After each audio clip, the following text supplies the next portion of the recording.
berkenan untuk memperlihatkan surat edaran bersama yang telah ditandatangani. Hadirin, inilah penandatanganan surat edaran bersama tentang pengelolaan kinerja Kementerian Pendidikan Dasar dan Menengah dan Badan Kepegawaian Negara. Terima kasih. Selanjutnya berkenan Pak Menteri untuk memberikan arahan. Hadirin, kita ikuti bersama arahan Menteri Pendidikan Dasar dan Menengah, Bapak Abdul Mukti.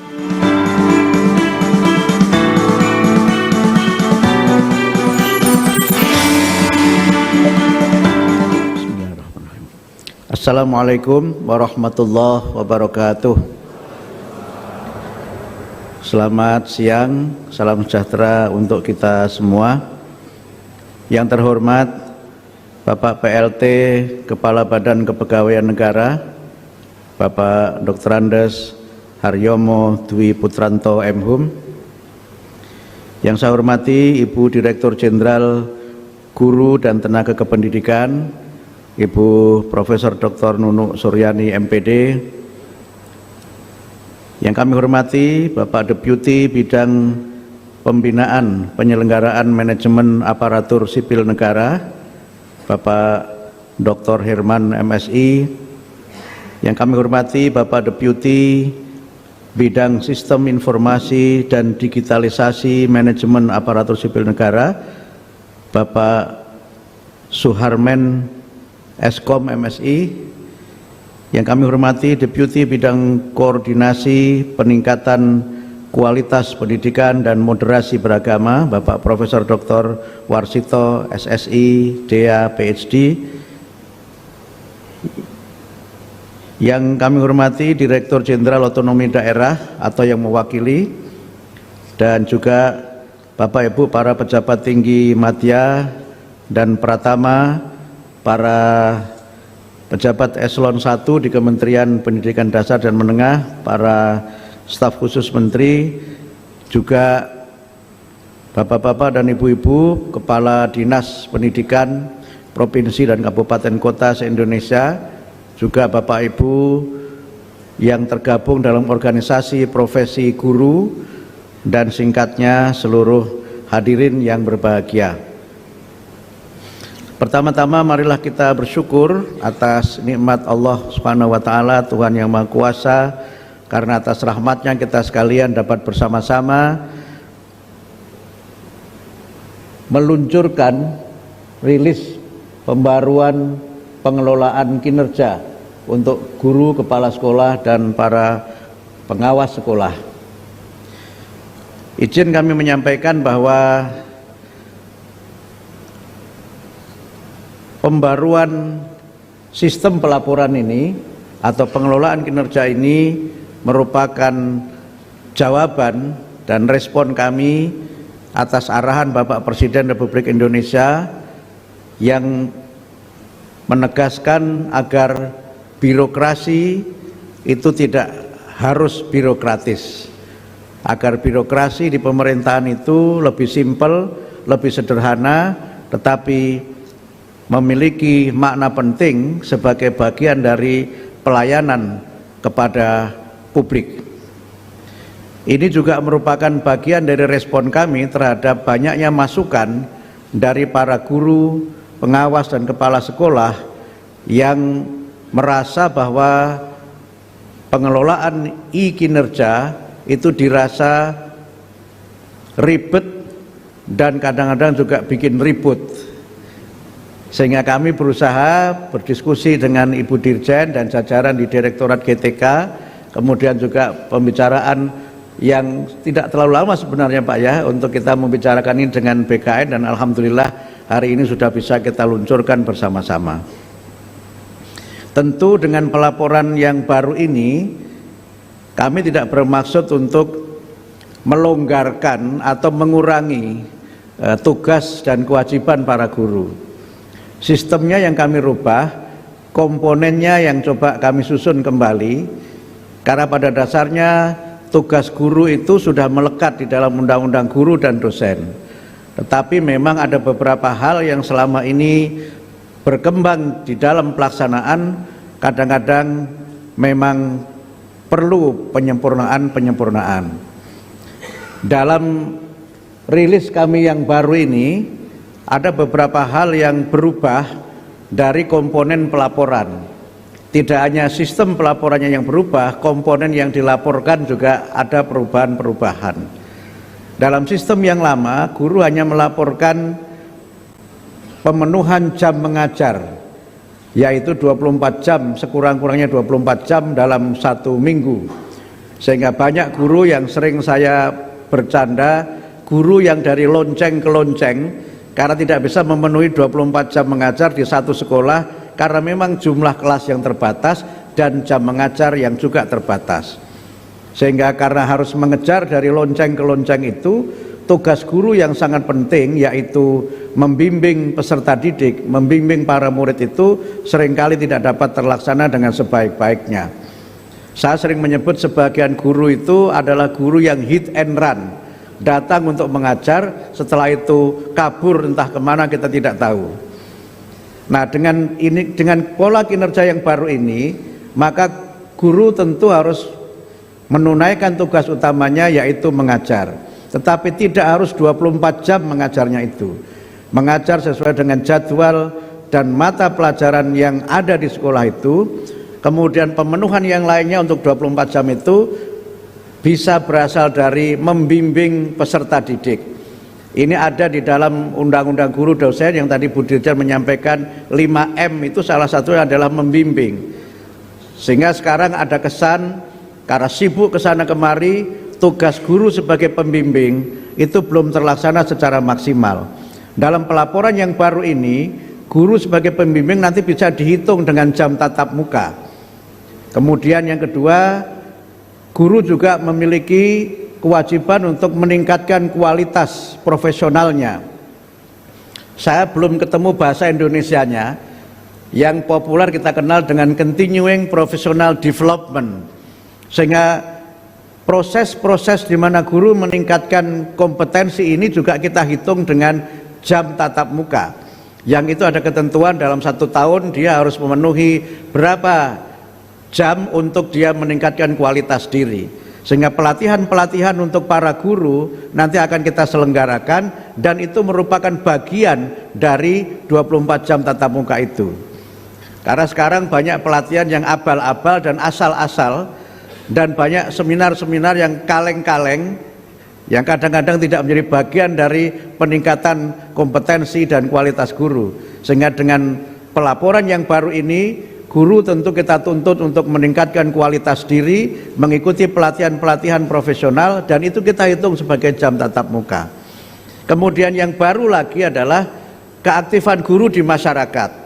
Karena banyak juga guru yang dia selesai mengajar sudah, dia tidak aktif di masyarakat. Karena itu maka keaktifan guru di masyarakat, ikut organisasi-organisasi profesi, itu juga nanti ada hitungan-hitungannya, yang dengan itu maka guru akan menjadi bagian tak terpisahkan dari masyarakat. Bahkan dalam banyak hal guru bisa menjadi pelopor berbagai kegiatan yang ada di masyarakat.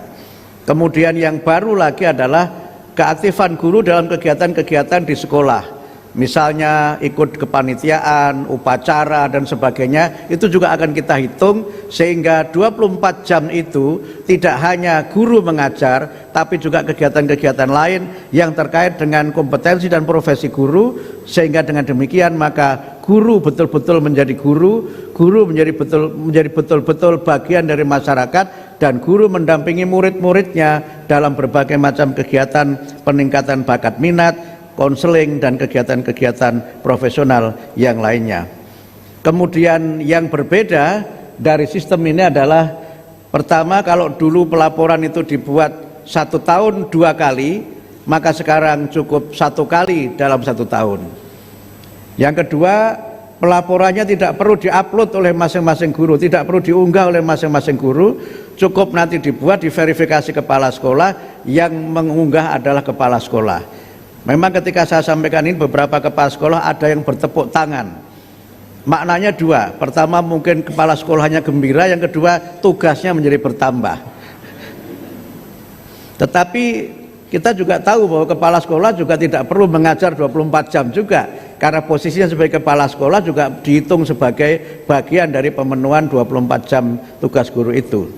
Karena itu maka Bapak Ibu sekalian, dengan sistem ini tidak berarti kemudian kita menurunkan kinerja guru, tidak berarti kita melonggarkan bagaimana guru bisa kemudian bebas untuk tidak menunaikan tugasnya. Justru kita ingin dengan aturan ini guru lebih aktif terlibat sebagai pendidik, sebagai pengajar, sebagai pembimbing, dan juga sebagai bagian dari mitra penting untuk memperkuat pendidikan karakter melalui bimbingan-bimbingan kepada para peserta didik, aktif dalam kegiatan di masyarakat, dan terlibat dalam berbagai macam kegiatan yang diselenggarakan di satuan pendidikan. Mudah-mudahan dengan pembaruan pengelolaan kinerja, guru, kepala sekolah, dan pengawas sekolah dapat memberikan laporan yang lebih mudah, bermakna, dan bermutu untuk kita semua. Terima kasih. Mudah-mudahan terobosan ini dapat menjadi bagian dari upaya kami untuk menjadikan para guru lebih fokus melaksanakan tugasnya dan tidak belibet dengan berbagai macam tugas-tugas administrasi yang lainnya. Birokrasi tetap ada, tapi tidak boleh menjadi birokratis. Administrasi tetap perlu, tapi tidak boleh terlalu administratif. Demikian, mudah-mudahan bermanfaat. Nasrun minallah wa fathun qarib. Wassalamualaikum warahmatullahi wabarakatuh. Mohon berkenan Pak Menteri tetap berada di tempat untuk melakukan perilisan. Kami mengundang dengan hormat PLT Kepala Badan Kepegawaian Negara Bapak Haryomo. Kami mengundang juga Deputi Bapak Herman, Deputi Bapak Suharmen, dan juga Direktur Jenderal Guru dan Tenaga Kependidikan Ibu Nunuk Suryani untuk bersama-sama melakukan perilisan. Dan kami mengundang Bapak Warsito.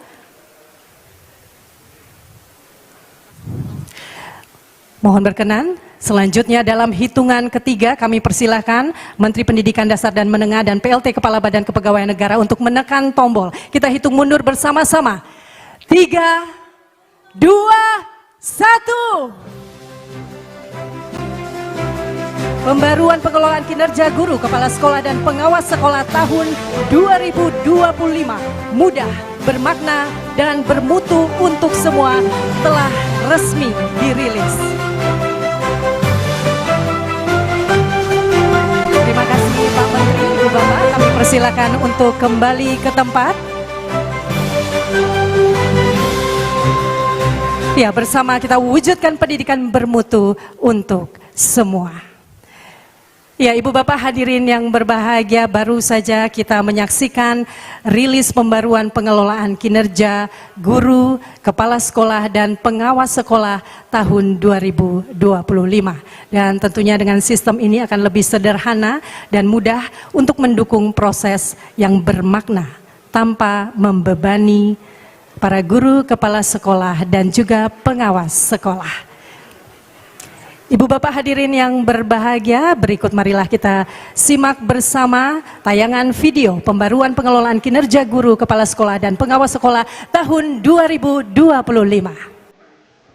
Kementerian Pendidikan Dasar dan Menengah atau Kemendikdasmen berkomitmen untuk meningkatkan kualitas guru sebagai ujung tombak pendidikan yang penting bagi masa depan bangsa.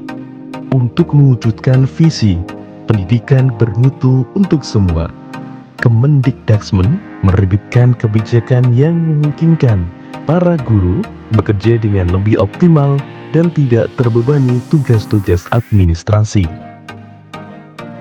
Kebijakan ini merupakan respon atas aspirasi para guru, kepala sekolah, dan pengawas sekolah mulai tahun 2025. Pengelolaan kinerja telah disempurnakan dengan sistem yang lebih mudah, bermakna, dan bermutu untuk semua agar guru, kepala sekolah, dan pengawas sekolah bisa berfokus pada peningkatan pembelajaran murid. 3 kemudahan utama pengelolaan kinerja di tahun 2025 antara lain: pertama, pengisian setahun sekali; kedua, dokumen tidak perlu diunggah; ketiga, pengembangan kompetensi tidak lagi berbasis poin. Kemudahan ini juga didukung dengan kolaborasi untuk menyatukan sistem pengelolaan kinerja. Sebagai langkah nyata, telah ditandatangani Surat Edaran Bersama atau SEB antara Kemendikbud dan Badan Kepegawaian Negara, sehingga memudahkan guru, kepala sekolah, dan pengawas sekolah dalam mengerjakan pengelolaan kinerja hanya di satu sistem. Surat Edaran Bersama juga menjadi landasan terkait sistem data yang saling terhubung antara Kemendikbud dan BKN.